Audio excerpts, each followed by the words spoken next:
มาเป็นนวโลกุตรธรรมปกเก่าเกษาปกห่มรักษาครูบาอาจารย์พระมหาเถระพระเถรานุเถระ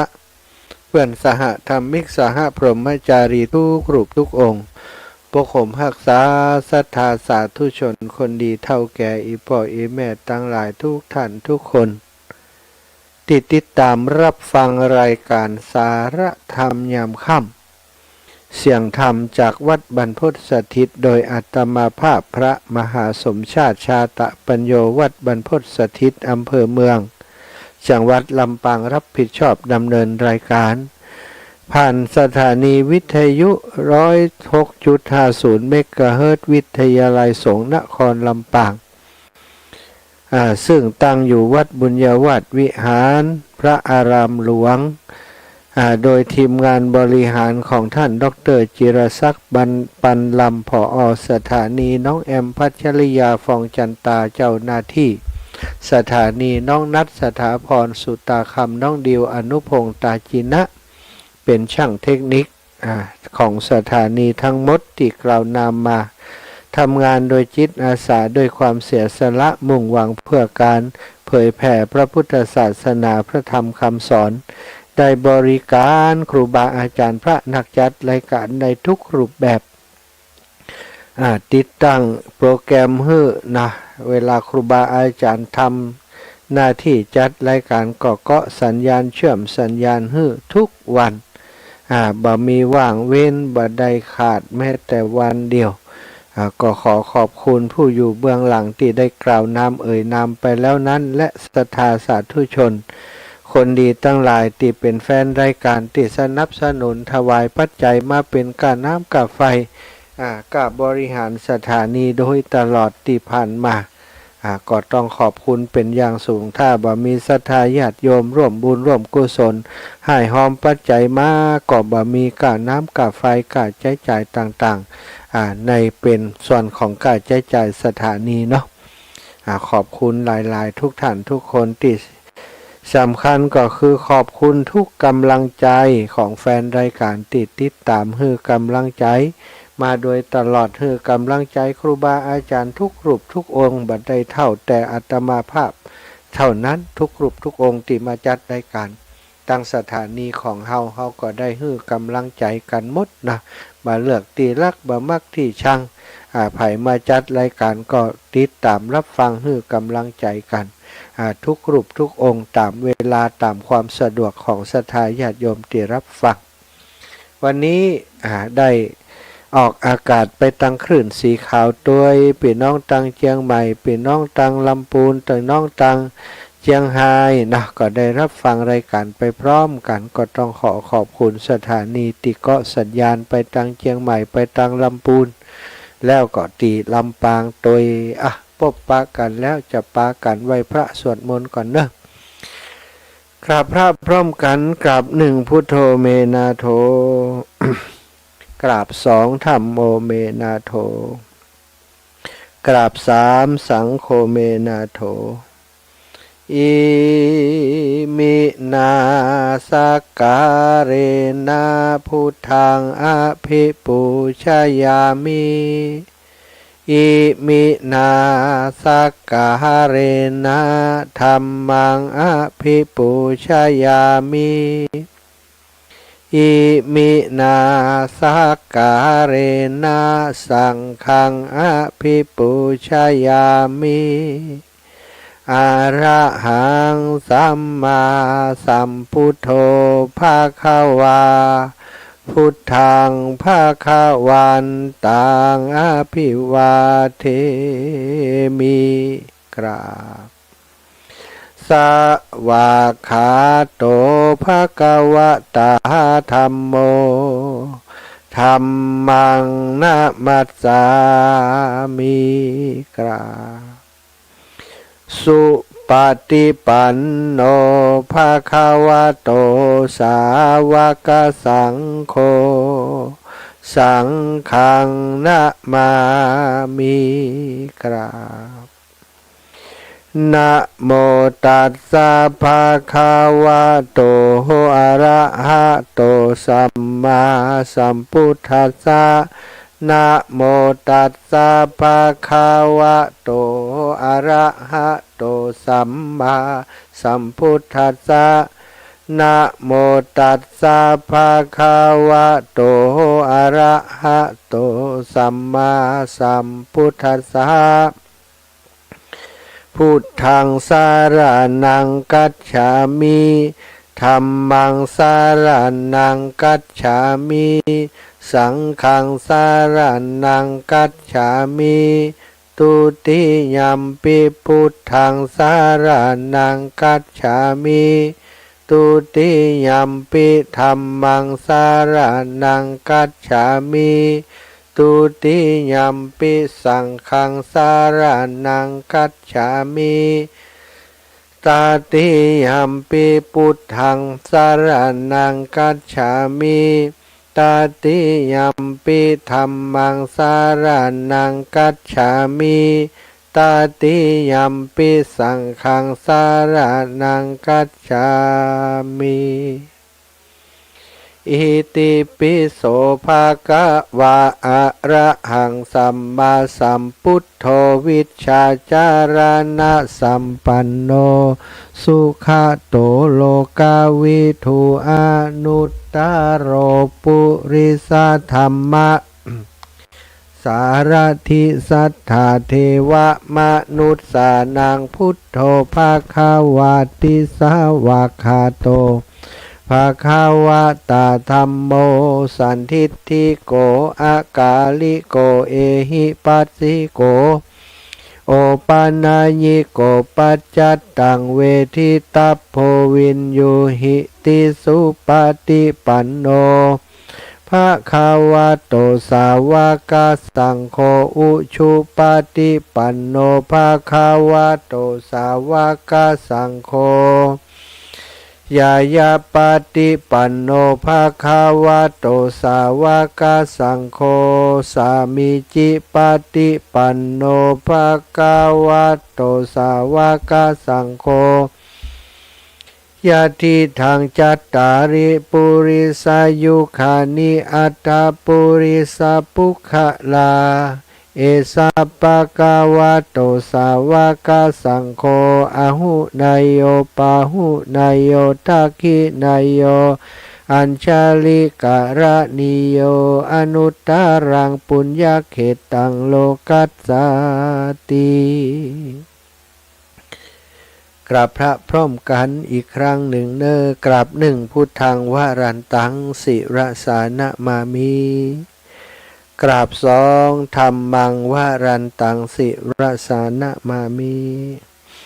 กราบสามสังฆังวรันตังสิรสานะมามิไหว้พระสวดมนต์ตามปกติที่ทำกันทุกวันนะที่อาตมาเข้ารายการเพื่อจะให้ศรัทธาอีพ่ออีแม่ได้เตรียมจิตเตรียมใจนะเตรียมจะกินข้าวกินปลาก็เตรียมกันข้าวเตรียมสปะล้างมือล้างมือจะอาบน้ำฟังธรรมก็เช่นเดียวกันการเตรียมตัวที่ดีที่สุดก็คือการไหว้พระสวดมนต์ตัดความวุ่นวายต่างๆออกไปไหว้พระสวดมนต์ก็ฟังน้ำฟังธรรมกันต่อเนาะสรรเสริญคุณพระพุทธคุณพระธรรมคุณพระสังฆเจ้าเอาคุณพระพุทธพระธรรมพระสังฆเจ้ามาใส่ไว้ในจิตในใจเสียก่อนแล้วก็มาฟังธรรมกันนะฟังธรรมก็เป็นสาระธรรมบ่ได้เป็นฟังธรรมที่ละเอียดลึกซึ้งยังศรัทธาญาติโยมธรรมะก็คือธรรมชาติอย่างที่เป็นประโยชน์อย่างที่เป็นเรื่องราวที่ส่งเสริมกำลังจิตและกำลังใจอย่างที่เป็นคุณงามความดีอย่างต่างๆเอามาสนทนาอูจากันอันนี้เรียกว่ารายการสาระธรรมนะธรรมที่เป็นสาระเรื่องราวที่เป็นสาระนะเอามาอูมาจามาสนทนากันวันนี้จัดรายการ2 ชั่วโมงนะไปที่ตั้งคลื่นสีขาว2 ชั่วโมงแต่ลำปางของเฮาฮับ1 ชั่วโมงก็คือฮับชั่วโมงนี้แหละนะ19 ถึง 20 นาฬิกา ก่อนที่จะสนทนาอู้จากันเรื่องราวอื่นๆก็ต้องขอขอบคุณกับศรัทธาสาธุชนคนดีพี่น้องบ้านเฮาทั้งหลายทุกท่านทุกคนนะที่ได้ร่วมบุญร่วมกุศลฝากหายฝากหอม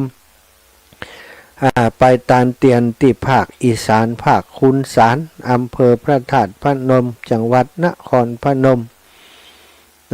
แล้วก็จังหวัดสกลนครศรัทธาได้ฝากปัจจัยไปห่วมบุญหอมบุญอาตมาภาพเป็นตัวแทนเป็นสะพานบุญของพี่น้องลำปางในการนำความช่วยเหลือครั้งนี้ในการนำปัจจัยครั้งนี้ไปทำบุญที่ภาคอีสานตามจิตเจตนาของศรัทธาญาติโยมทุกท่านทุกคนสมณะศรัทธาหมายมีหลวงพ่อพระครูอุดมศิริทัตน์ก็ฝากปัจจัยไปหอมตัว1,000 บาทท่านอาจารย์ใหญ่พระมหานพดลสุวรรณเมธี 3,000 บาทศรัทธาญาติโยมท่านอื่นๆอีกที่อาตมาได้ประกาศน้ำไปแล้วก็มีบ่ได้ประกาศไปก็มีแต่วันนี้มดสิทธิ์บ่ได้ประกาศทั้งหมดแล้วเพราะว่าเอาซองไปยื่นคือเปิ้นมดแกะซองเรียบร้อยเปิ้นก็เอาไปรวมกันได้ปัจจัยทั้งหมดศรัทธาญาติโยมตึงที่ฝากไปตึงที่หายหอมกันในรถในลาเอาไปรวมกันแล้วได้อยู่200,000 ปลายศรัทธา200,000 กว่าบาทกว่าจะนักเหมือนกันแบ่งวัดละแสนวัดใหญ่ที่ได้ไปทำบุญนั้นวัดเกาะแก้วอัมพวันแล้วก็วัดส่วนป่าธรรมะส่องใจถวายเตียนพรรษาวัดวาอารามต่างๆวัดละ6 ปันแล้วก็มีเปิ่นสมทบแหมเป็น7-8 ปันบุญแต่ละวัดเก่าวัดนั้นเตียนก็ได้รับเมตตาจากหลวงปู่พระครูปฏิภาณธรรมทินที่เขาได้ไปหล่อที่พระธาตุจอมพอหลวงปู่ก็เอามาทบมาแต่งเป็นที่เรียบร้อยใส่กล่องใส่หีบเรียบร้อยพร้อมกับไทยธรรมที่เอาไปถวายเป็นข้าวก็ดีเป็นน้ำคู่ก็ดีเป็นอะไรอย่างต่างๆก็เตรียมไปอาตมาได้เอารถส่วนตัวไปโดยเปิ้นต่างเตียนไปต่างสังฆทานไปต่างเข้าต่างน้ำไปศรัทธาญาติโยมได้ติดตามคณะขบวนของครูบาอาจารย์ไปทำหน้าที่เป็นฝ่ายบริการให้กับต่างคณะถ้าจะเอาไปใส่ในรถตู้กันต่างๆก็กระเป๋าเดินทางศรัทธาก็เต็มแล้วเตียนจะเอาไปวางพื้นตีนจะเอาไปตานเปิ่นก็มันก็บ่งามเลยเอารถส่วนตัวไปก็ใจมีกายใจจ่ายก็ออกไปคนเดียวศรัทธาแต่ว่าครูบาอาจารย์เปิ่นอันเมตตาสงสารเติมน้ำมันให้มหาสมชาติเนี่ยชัก7 ปันเนาะอีหรอ เปิ่นก็เติมน้ำมันให้ก็กุมหันกุมนีไปเนาะส่วนคนขับรถก็ต้องจกกระเป๋าอาตมานั่นแหละคนขับรถคุณเดชานิวันติอินดูเปิ่นขับรถไปบริการช่วยเหลือทุกอย่างทุกประการเอาให้เปิ่นแฮม3 ปันก็เป็นสรุปแล้วการใจจ่ายในที่เดินทางไปเฉพาะเรื่องรถและการเดินทางตรงนี้11,000แล้วเฉพาะส่วนตัวถ้านั่งรถตู้โดยเปิ่นไปศรัทธา1,500ถ้าอาตมาไปคนเดียวนี้ก็เสี่ยงนั่งรถตัวครูบาอาจารย์ไปแต่นี้มันจำเป็นเนาะต้องดูแลต้องบริการถึงศรัทธาญาติโยมถึงครูบาอาจารย์เพื่อให้ได้รับความสะดวกขอบคุณกับศรัทธาทุกท่านทุกคนที่หอมมาหอม10หอม20หอม100หอมปันก็เป็นสตางค์100,000-200,000ที่ได้กล่าวถึงถวายวัดเกาะแก้วอัมพวัน100,000 ปลายถึงเกวัดเกวาวัดละเกือบ10,000ถึงเกือบ10,000ศรัทธาถึงสังฆทานถึงอะไรอย่างต่างๆด้วยแล้วก็ อีกวัดหนึ่งส่วนธรรมะส่องใจแต่คืนนี้ก็ได้ให้หอมเปิ่นไปตะวาอิตะได้ให้หอมเปิ่นไปนี่ก็ไปเป็นเงินอยู่100,000 กว่าบาทเหมือนกันเจริญพรจ้านมัสการเจ้าว่ายังไงคนบ้านก็ดูไล่เจ้าดูไล่ยิ้มอกยิ้มใจม่วนเนาะพระอาจารย์เจ้าม่วนอยู่ม่วนอิ่มอกอิ่มใจอิ่มบุญกัน เจ้าเป็นเจ้าดีเนาะดีดูเนี่ยดูไล่นะเจ้าอาจารย์เจ้าดูย้อนหลังล่ะไล่สดเจ้าย้อนหลังเจ้าสาธุเนอะบุญรักษาเนอะเจ้าไว้สาเจ้าสาธุสาธุคุณโยมจากอำเภอสูงเม่นจังหวัดแพร่เมตตาแม่พาแม่มาช่วยอย่างเมตตาแพกพาใส่กระสอบที่จะนำไปช่วยผู้ประสบภัยน้ำท่วมติดร้านน้องสัก2-3 คนเนอะเจ้าศรัทธาญาติโยมนี่ ก็เดี๋ยวจะอูเรื่องน้ำท่วมเนอะน้ำท่วมน้ำเทิมน้ำท่วมพี่น้องเฮาที่ได้รับความลำบากตังผู้นาตังอำเภอเทิงอำเภอในจังหวัดเชียงรายหลายอำเภอเนอะศรัทธาแล้วก็ตอนนี้ตีเมืองแปดโดยตีเมืองน่านโดยนี่แต่ของเฮานี่คงจะไปถึงล่าช้ากว่าเปิดน้อยเพราะว่าเตรียมตัวเตรียมการกันหลายอย่างเนาะตอนนี้ก็จะเริ่มเริ่มประกาศแต่ว่าเรื่องนั้นตานเตียนให้จบก่อนเนาะ ก็ไปตะกี้ชั่วโมงแรกนั้นได้ไปแล้วคือกับพี่น้องต่างเชียงใหม่เชียงรายที่ผลติดตามรับฟังได้ทราบเหตุการณ์ต่างๆอันนี้ก็ชั่วโมงนี้ก็ขอบคุณครับพี่น้องลำปางเฮาทุกท่านทุกคนติดตามอาตมาไปเนอะ8 กันลดนี่ก็บัดถือว่าเป็นเรื่องธรรมดานะบัดถือว่าเป็นเรื่องถือว่าเป็นเรื่องใหญ่สำหรับอาตมาบักกึดว่าจะมีศรัทธาญาติโยมติดตามไปถึง8 กันลดตู้ที่อาตมาดูแลอยู่ก็หลายสิ่งหลายอย่างเนาะอาจจะขาดตกบกพร่องในการดูแลของอาตมาโดยเฉพาะช่วงเดินทางไปเนี่ยต่างคนต่างไปเพราะก็กลัวว่าเข้าต่างมันไกลเดินทางด้วยกันเลี่ยไปนี่มันจะลำบากเวลาจะแซงกันก้าเวลาเปิ่นจะแซงเฮาจะแซงเปิ่นจะเป็นปัญหาก็เลยครูบาอาจารย์บอกว่าภัยพร้อมก็ออกเดินทางก่อนไปส่วนใหญ่จะมีแผนที่อยู่แล้วเนาะปักมุดไปก็จะไปถึงตรงกันนั่นแหละแต่อาจจะไปคนละเส้นทางภัยที่เปิ่นเคยไปประจำก็บ่ต้องปักมุดนะเปิ่นก็ไปตามลัดตามอย่างของเปิ่นไปส่วนใหญ่รถตู้เปิ่นจะฮู้ตามลัดนะลัดบางจุดบางช่วงเปิ่นก็ลัดไปอาตมาภาพก็เดินทางจะไปที่หลังเปิ่นสถานตึงเลยบ่ได้ดูแลกับคณะของเฮาคณะรถของเฮานี่ขาเดินทางไปนี่ต่างคนต่างไปอาตมาบ่ได้ดูแลไผเลยเนื่องจากว่าระหว่างทางต้องคอยซัพพอร์ตดูแลคณะทั้งหมดติดตามเปิ่นไปที่หลังเพื่อว่ากันใดมีปัญหาอย่างใดจะโดยช่วยเหลือกันนี่เนาะโดยกลเปิ่นไปแต่ว่าอย่างบอกนั้นบางผ่องไปเส้นทางนั้นใบผ่องไปเส้นทางนี้ไปไก่เข้าบ่หันไผล่ะบ่หันรถตู้ของหมู่เฮาซะกันเขาไปทางใดกันปะ ก็ย่ำไปเรื่อยๆจนไปถึงที่พระธาตุพนมพระ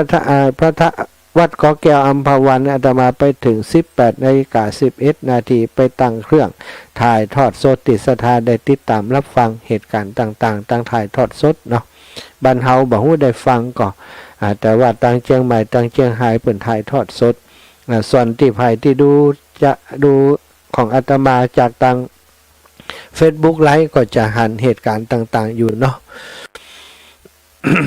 หันเหตุการณ์ต่างๆที่คลื่นสีข่าวของเฮาได้ไปทำร่วมกันทุกที่ไปทำบุญในคราวครั้งนี้นะก็ต้องขอบคุณทุกท่านทุกคนที่ส่งกำลังจิตกำลังใจไปให้ฝากปัจจัยไปให้ไปหอมเป็นเงินที่ได้ไปถวายในการตานเตียนครั้งนี้เกาวัดเกาวาห่มผ้าพระธาตุไปชมสถานที่สำคัญต่างๆไปพักไปย่างไปฟังธรรมที่วัดสวนป่าธรรมะส่องใจค่ำคืนหนึ่งแล้วก็เดินทางกันครับสถานจริงๆแล้วนะเป้าหมายของการเดินทางในครั้งนี้ก็คือไปตานเตียนแต่ว่าเป้าหมายแห่งส่วนหนึ่งก็คือศรัทธาไปแล้วก็อยากจะให้เปิ่นได้แอวได้แหวงได้หันนี่ได้หันสิ่งที่สวยงามนะแต่ก็ส่วนใหญ่เนาะบ่ค่อยได้แอวสักต่อใดเพราะเขาต่างมันไก่ศรัทธาถ้าแอวหลายตีมันก็จะกลับถึงค่ำถึงมืดขากลับนี่อาตมาได้นัดหมายกับลูกทัวร์คณะของอาตมา 8-9 กันนี้ว่าเฮาไปตัวยกันนอดติดตามกันไป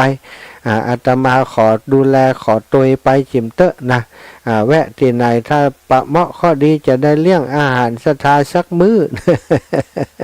เพราะว่าช่วงเดินทางไปบ่ได้ดูแลเลยเองนะบอกนะแต่อูแก่งอูเล่นศรัทธาว่ามดเนี่ยเลี้ยงอาตมาสักมื้อกาบ่ได้ปะกันอีเนาะ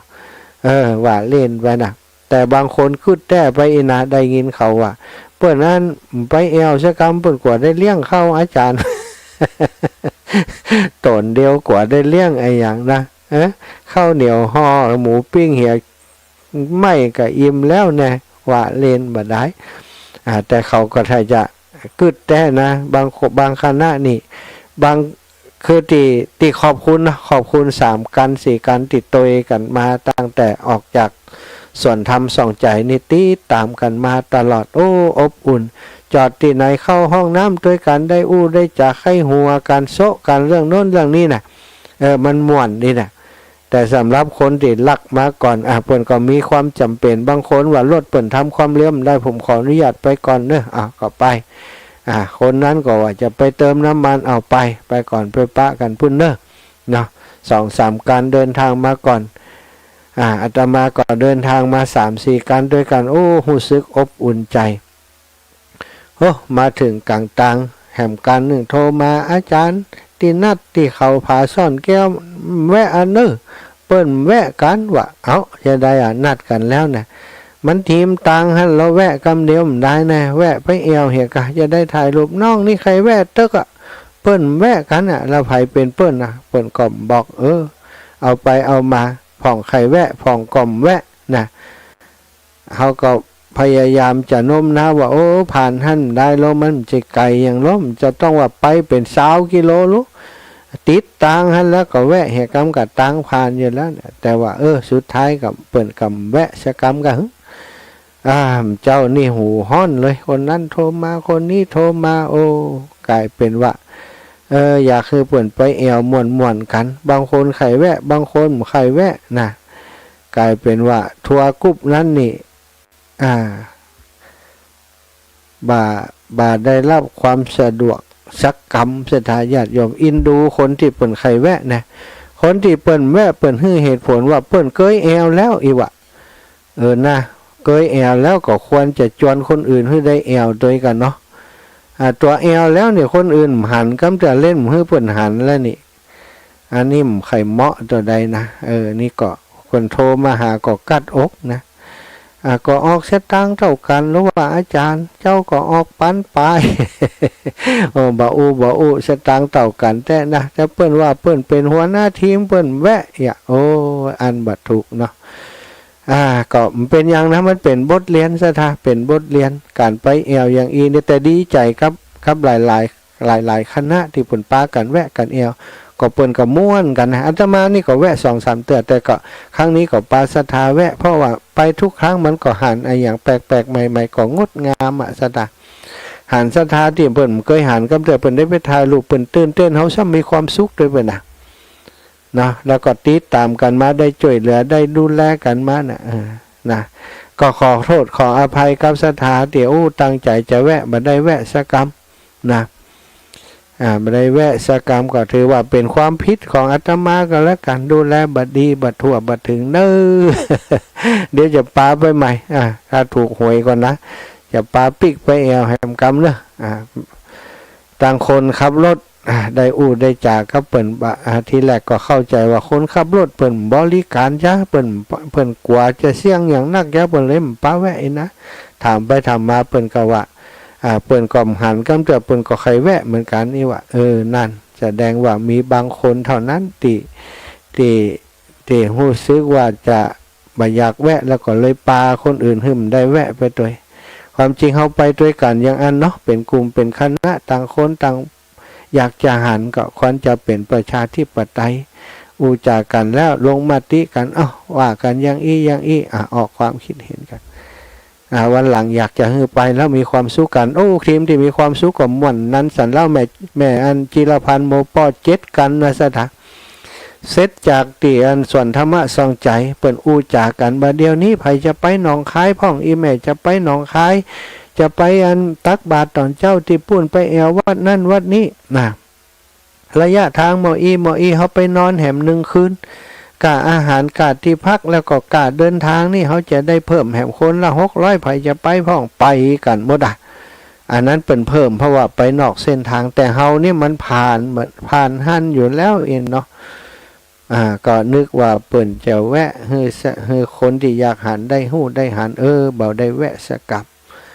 ก็บอกให้กับลูกทัวร์ของรถกันนี่เนอะเจ้าของรถนี่เปิ่นก็มาสบายใจเหมือนกันเปิ่นก็อยากแวะนะแต่เปิ่นก็บ่ฮู้ใจแยะอย่างใดนั่นนะก็เข้าใจกันตามนี้เนอะ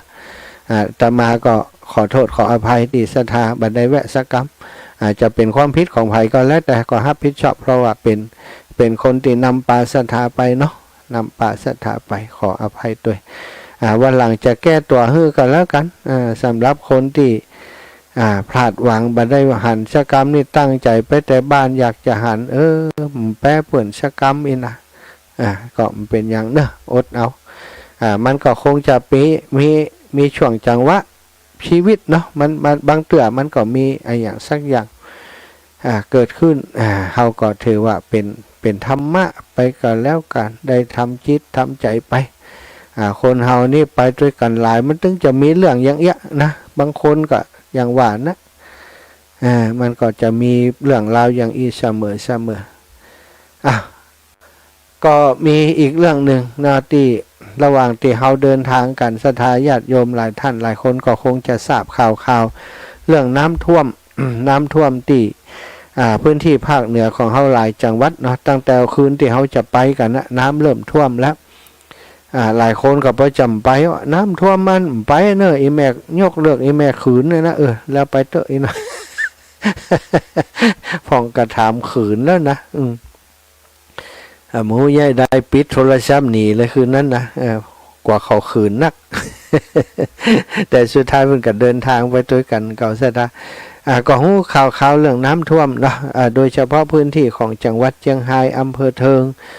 อำเภอแม่สายนะแถวหลายพื้นที่ด้วยกันตามที่มันใกล้เส้นทางน้ำป่าที่มาตามลำห้วยลำธารบางพื้นที่ในศรัทธาญาติโยมบ้านนี้ตกลงน้ำเป็นหลังเนี่ยให้หุยกันทำเสียชีวิตได้ทรัพย์สินก็นักหลายอยู่ตอนนี้ทางการความช่วยเหลือก็ระดมลงไปช่วยเหลือซับน้ำตาพี่น้องตีน้ำท่วมได้พอประมาณหนึ่งแต่หลายๆคนศรัทธาเสื้อผ้าอาภรณ์อย่างต่างๆบัดเหลือเลยนะมันไหลไปกับน้ำหมดเสียหายหมดเข้าน้ำเข้าป่าอาหารอย่างต่างๆก็วันต่อวันเนาะมีคนไปบริจาคไปหายไปหอมครูบาอาจารย์พระสงฆ์องค์สังฆเจ้าหลวงตาสินทรัพย์วิกะหลวงตาสินหลวงตาอาจารย์ลินก็ไผ่ก็หลายท่านหลายรูปหลายองค์บริจาคปัจจัยซื้อน้ำซื้อถ่าไปสนับสนุนก็มีคลื่นสีข่าวของเฮาได้อู้จากันวันก่อนว่าเฮาจะไปวันที่6ทำไมต้องไปวันที่6ก็เพราะว่าช่วงนี้อยากจะระดมความช่วยเหลือเนาะเป็นไผ่มีข้าวน้ำโภชนาอาหารเข้าเป็นข้าวสารก็ได้สถาข้าวสารแต่ว่าขอให้แพ็คใส่หมกปอสักเกิงโลก็ได้เนาะเกิงโลละวัน1 โลแล้วแต่เนื้อแพ็คใส่ถุงไข่ถุงบ้านเครื่องปลากระป๋องก็อาหารแห้งก็อย่างมูเนี่ยสถานที่มันสะดวกที่จะนำเดินทางไปน่ะที่แรกอู้กันว่าจะเอาน้ำไปโดยก่อเปิ่นก็บอกว่าน้ำนี่มันกันนักละแต่ก็คงจะเอาไปโดยพ่องเนาะน้ำก็เอาไปโดยส่วนหนึ่งนัดหมายกันวันที่6นะศรัทธา6ที่จะถึงนี้ศรัทธาญาติโยมตั้งสายเชียงใหม่นะเชียงใหม่ตั้งสันปะต้องยึดตั้งอย่างต่างๆนี่ใกล้ที่วัดปากตางเจริญเอาไปรวมที่วัดปากตางเจริญเลยหรือว่าวัดวาอารามใดก็ได้เนาะหลวงพ่อวัดหนองผาขาวก็ได้หลวงพ่อเท่าครูกัลยาณปราโมทก็ได้แล้วก็ตีลำปางสำหรับลำปางนี่อาตมาเป็นภาระธุระหือเนอะแต่ก็ขอว่าถ้าศรัทธาจะให้อาตมาไปไหลล้อมฮับนี่คงจะอิดถ้าศรัทธาเต็มใจตั้งใจจะร่วมกับเปิ้นแต่ก็เอามาลงไว้ที่วัดบรรพตอาตมาจะได้เช็คว่ามันจะต้องเอา รถปิกอัพไปกี่กันเนาะต่างของไปนั่นนะจะได้เช็คว่าเอาไปกี่กันเอามาลงที่นี่เป็นข้าวเป็นมาม่าเป็นปลากระป๋องนะเอามาลงไว้ที่อาตมานี่ส่วนที่จะไปฮับได้นี่นะก็มีตั้งงานแม่ทะเนอะท่าแถวหน้ากวางหน้าฟานนี่ขอเป็นพระธุระตีบ้านของแม่อันบัวเงินนะแม่น้ำเงินลาดบุรุษกับบ้านของแม่แก้วบ้านนากวางเนอะแม่แก้วนนเต็มบ้านนากวางกับของแถวหน้าดูหน้าดงนิติอันแม่โยมแม่อันแม่จ่ายซ่อนเขียวก็ได้อันนี้เปิ่นจะเป็นพระธุระเอามาไว้ตีบ้านแม่บัวเงินเนาะก็จะเช็คดูว่าถ้าได้นักหนาก็จะเอารถไปใส่ตีหันเลยแล้วตีอันตั้งสายตั้งปุ้นนะตีบ้านจูดบ้านจำบ้านโป่งใต้เนาะก็รวมกันตีบ้านของโยมแม่บัวขีท่าโปเนอะโยมแม่บัวขีท่าโปหรือว่าแม่บัวเลียวชัยอุดก็ได้แม่ถนอมนามวงก็ได้เปิ่นจะประสานงานให้เนาะตั้งที่อื่นถ้ายังได้ก็โทรประสานกันโทรประสานอูจากันวันพรุ่งนี้นะขอจิตอาสา3 คนมาช่วยแพ็คผ้าใส่ถุงที่จะเอาไปแจกเนอะร้านของโยมน้องพันนิตาผมมินอยู่ที่ตรงถนนสนามบินนะติพระบาทเลยศึกษาที่การไปรู้สึกว่าสนามบินซอย4แถวนั้นใกล้ๆกับก๋วยเตี๋ยวรถเจ็บร้านขายเสื้อผ้าหันถ้าจะได้ไผจะเป็นจิตอาสาไปช่วยแพ็คผ้าที่จะส่งไปช่วยน้ำท่วมนะเปิ่นเอาผ้ามารวมกันที่หันจะแพ็คใส่กล่องใส่ถุงใส่อย่างเป็นถุงไปเลยเนาะถ้าไผจะร่วมบุญไปช่วยแพ็คของที่หันก็โทรประสานมาที่อาตมาได้เนาะวันพรุ่งนี้นะทางเจ้าของร้านเปิ่นจะนัดหมายเปิ่นฝูงเปิ่นเอาผ้ามาส่งหันแล้วเปิ่นจะช่วยกันแพ็คที่หันเนาะไผมีเสื้อผ้านี่ก็เอาตีต้องป้อนนักหนาสักต่อใดในสถานที่มันใจได้ตีอย่างต่างๆนี้เป็นผ้าห่มผ้าอย่างถ้ามีก็เอาไปตัวจิมนะแพ็คเหียถ้าสามารถแพ็คใส่ถุงเป็นยางก็จะดีถ้าเอาใส่เป็นถุงใหญ่ๆมานี่มันจำเป็นจะต้องมาแพ็คถุงแหมกำเนาะเอาเป็นสะดวกเด้อเนอะสถานญาติโยมเอาแพ็คใส่ถุงน้อยเหียมันเวลาไปถึงปืนเขาก็แจกเป็นผืนไปเลยนะถ้าไผมีก็ส่งความช่วยเหลือมาได้เนาะเวลาเขาลำบากเขาก็ช่วยกันอย่างเงี้ยสถานเวลาพี่น้องเขาลำบากเปิ้นก็เข้ามาช่วยเหลือกันเชียงใหม่สันทรายอีกตีหนึ่งเนอะตีแม่อมนวันเล่ากุลนะถ้าศรัทธาอย่างใดก็โทรประสานงานกับอาตมาร้านมีเฮงออโต้นะมีเฮงออโต้ที่สันทรายใกล้ตีวัดของตุลุงแดงเนี่ยวัดแม่ห้องไข่ก็ไปตีวัดแม่ห้องไข่ก็ได้ตีตังเวียงป่าเป้าตีวัดพระธาตุจอมพอหลวงปู่เนี่ยหรือว่าวัดหลองกูวัดหลองกูวัดสันกูทองนี่ได้หมดนะหรือว่าผ่านตีแม่จีรพันธ์โมป้อก็ได้เขาจะไปกันเป็นทีมเป็นกลุ่มเป็นคณะเนาะความช่วยเหลือถ้ามันได้นักได้นาก็จะสดไปต่างเมืองน่านเมืองอย่างต้อยก็ว่ากันไปเนื้อสถาอันนี้ก็ขอศรัทธาญาติโยมอีพ่ออีแม่ตั้งหลายได้รับทราบได้รับทราบคือความช่วยเหลือสนับสนุนจุนแจช่วยเหลือกันมาเนาะว่ากันไปตามเนี้ยนะเขาช่วยกันได้ต่อได้ก็ช่วยกันไปหลายท่านหลายคนเอาอีแม่บามีของจะถวายเป็นปัจจัยได้ก็อันนี้ก็แล้วแต่เนอะแล้วแต่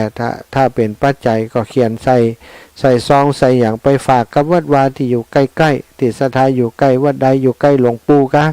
เอาไปให้ที่หลวงปู่อาจจะไปแปรรูปเป็นอย่างอื่นแปรรูปเป็นข้าวสารอาหารแห้งก็ว่ากันไปเนาะแล้วแต่สถานจะสะดวกกันแล้วกันที่ลำปางก็โทรหลังไหมโทรมาอูกับอาตมาภาพได้ก็จะยินดีจะเป็นสะพานบุญให้สำหรับของเอามารวมกันที่วัดบรรพตสถิตเนอะถ้าศรัทธาจะเอามานะถ้าจะให้วิ่งไปตามบ้านต่างๆอาตมากว่าโอ้มันหนักมันหนาเวลามันก็กระชั้นชิดไกลแล้วจะผ่อนไปกุฏิกูแห่งก็จะลำบากแต่ว่าถ้ากรณีที่ ตั้งใจไว้แล้วเราของมันนักอีนะก็ได้อยู่โทรมาหาก็จะฮือโยมเดชาโยมเบิ่มติขับรถฮือเนี่ยไปพอกอยไปเอามาเก็บมารวมกันไว้ที่นี่ต้องการเข้าแล้วก็ต้องการเครื่องปรุงอาหารต่างๆนะอาหารแห้งต่างๆอันนี้ก็แจ้งให้ศรัทธาญาติโยมได้รับทราบเนอะได้ทราบรับทราบได้ได้จากันโทรเข้ามาหากันได้เนาะเอาละเนาะเปิดสายให้ศรัทธาญาติโยมได้แสดงความคิดเห็นเจริญปอนแม่ไรเจ้าแม่ก็ได้อันพักตอนเพียหมดเลยเจ้าแม่เพียหมดหนังตั้งแท็กตั้งแต่ลำปางชุดปุ่นตั้งแต่ปุ่นชุดลำปางตูเจ้าหนังตั้งหลังซ้ำตัวใหญ่เหี่ยเอาหัวเข่าดันเบาะเขาจะเอ็นไปกับได้นิบหัวเข่าไปนะอิดกะม่วนเดินแหละม่วน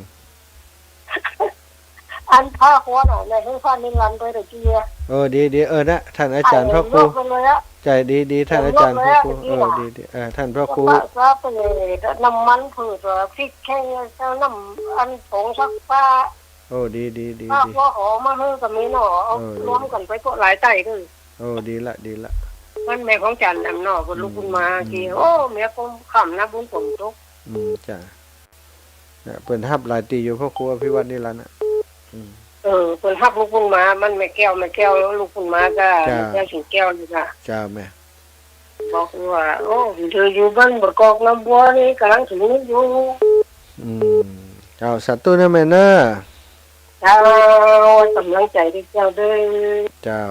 ตีท่านพระครูอภิวัตนิรันดร์ก็ดำเนินการอยู่เนาะดีละเนอะสถาตัดใดก็ได้ตีง่ายเข้าไปเจริญปอนแม่ตัวเจ้าจะมาบินบานได้แม่จะเอาท้องตัดกี่อันติดตั้งเกียนน่ะแหมหลายวันอยู่ก็แม่เดี๋ยวจะแจ้งให้ทราบเนอะบอกแม่กำแล้วแม่จะอัน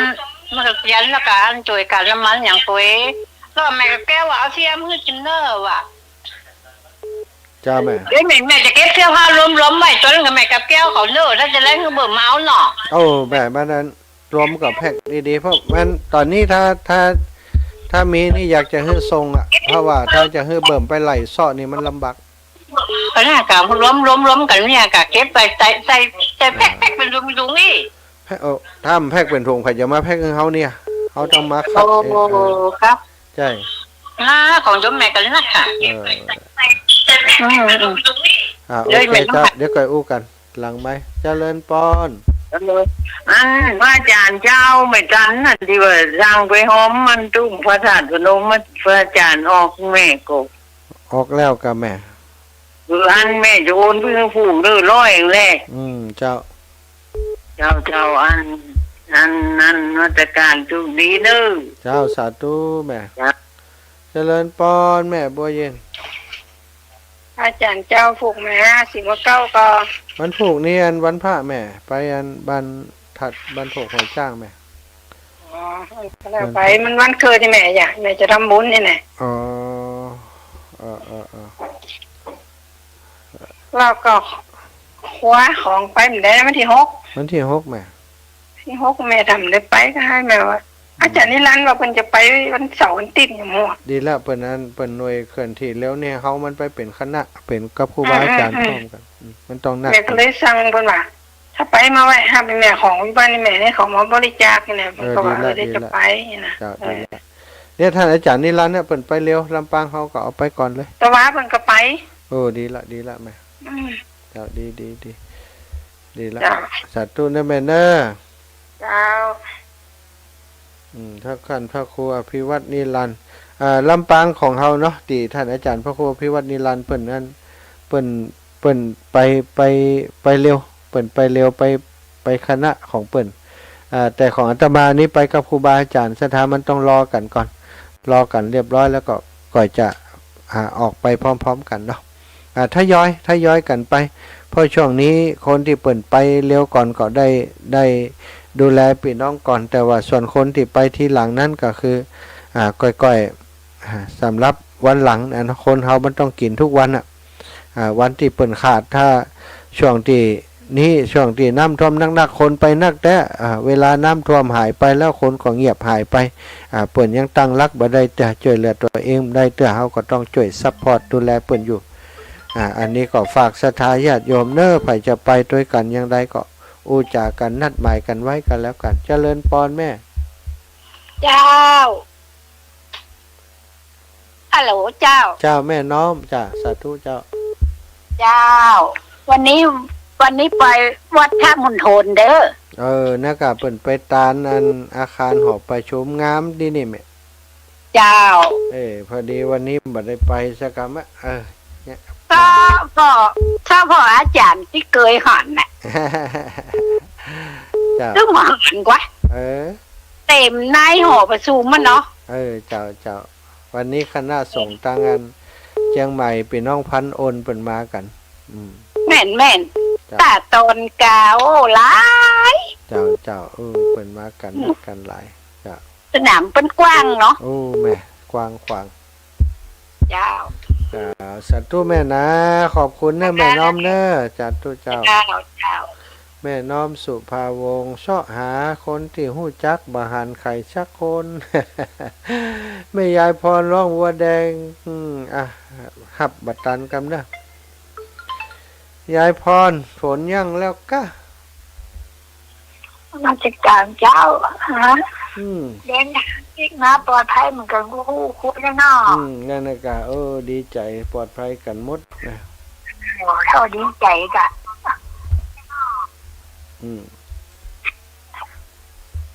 น้ำก็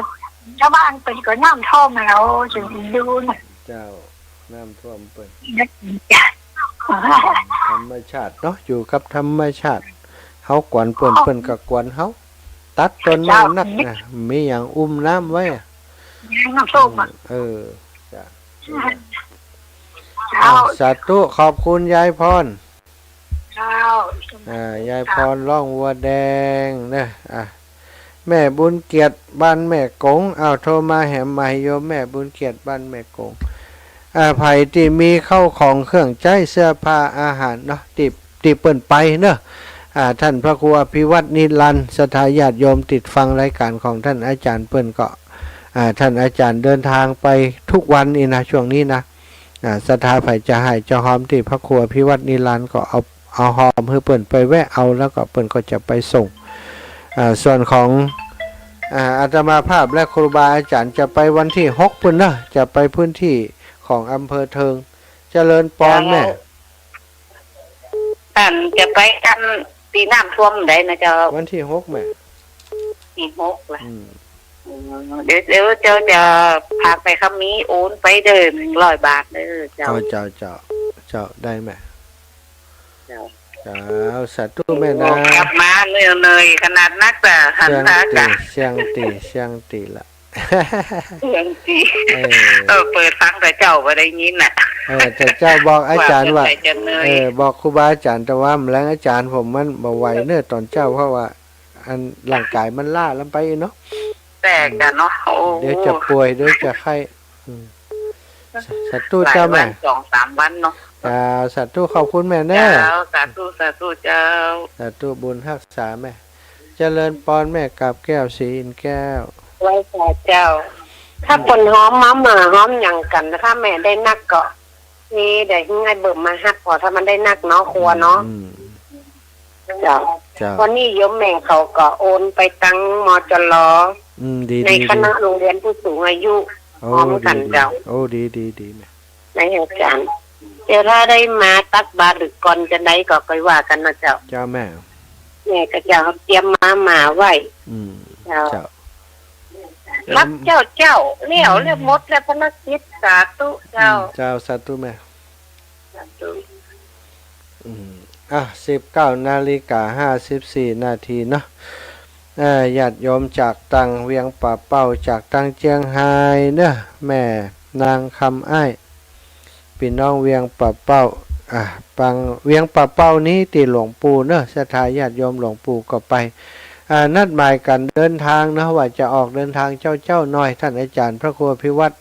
คณะวิกรมจะออกจากปากทางเจริญประมาณตีสี่ตีห้านะก็มาถึงเวียงป่าเป้าก็น่าจะ7-8 นาฬิกาออกเดินทางกัน8 นาฬิกาออกเดินทางไปออกไปตังแม่สวยไปตังเทิงไปตังอย่างนี้นะ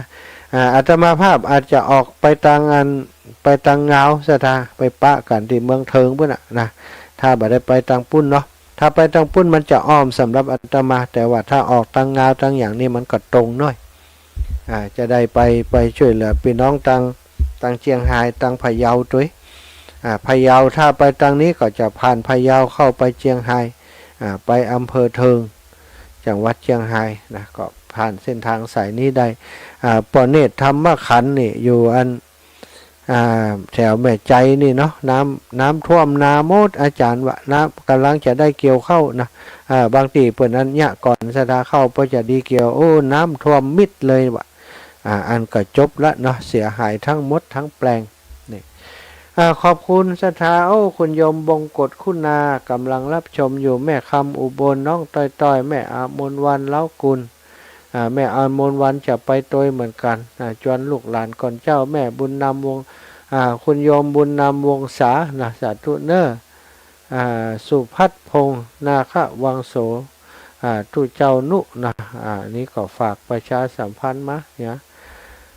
กฐินสามัคคีทำบุญใหญ่การละทานบุญประจำปี1 ปีมีเพียง1 ครั้งกฐินปี2567บรรพวัดห้วยมะเกือแม่ทะลำปางอันนี้ก็วันที่3 พฤศจิกายนเนี่ยศรัทธาใครจะร่วมด้วยช่วยกันก็ผ่านไปได้เนาะเหมือนฝากประชาสัมพันธ์มามะลิตรียานนท์กับแม่มะลิตรียานนท์เลนูชัยแม่เลนูชัยวงแม่จันเป้งติดตามอยู่เจ้าแม่ลำจวนอินแสงสาธุเนอแม่ลำจวนโยมเมธางดงามนางแก้วตาอุดเลิศแม่แก้วตาอุดเลิศแม่พิสมัยโยมชุติการลอดพยัญสาธุทุกท่านทุกคนติดตามทาง Facebook ก็ดี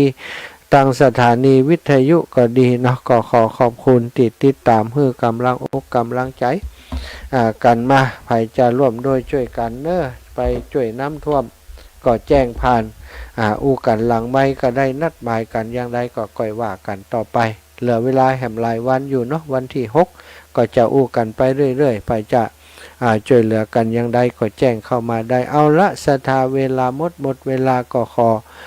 เอาบุญเอากุศลที่ไปตานเตียนมาเนะตลอดถึงบุญกุศลที่สั่งสมอบรมปั่มเปงมาตลอดคุณพระพุทธคุณพระธรรมคุณพระสังฆรัตนะปกปักรักษาปกเก่าเกษาพุทธศรัทธาญาติโยมทุกท่านทุกคนให้อยู่ดีมีสุขอายุมันขวัญยืนให้ได้หมางมุนตุนเต้าเนอบัดได้แจ้งพี่น้องโถกหัวจ้างวันผูกจะไปเนอผูกวันพระไปโถกหัวจ้าง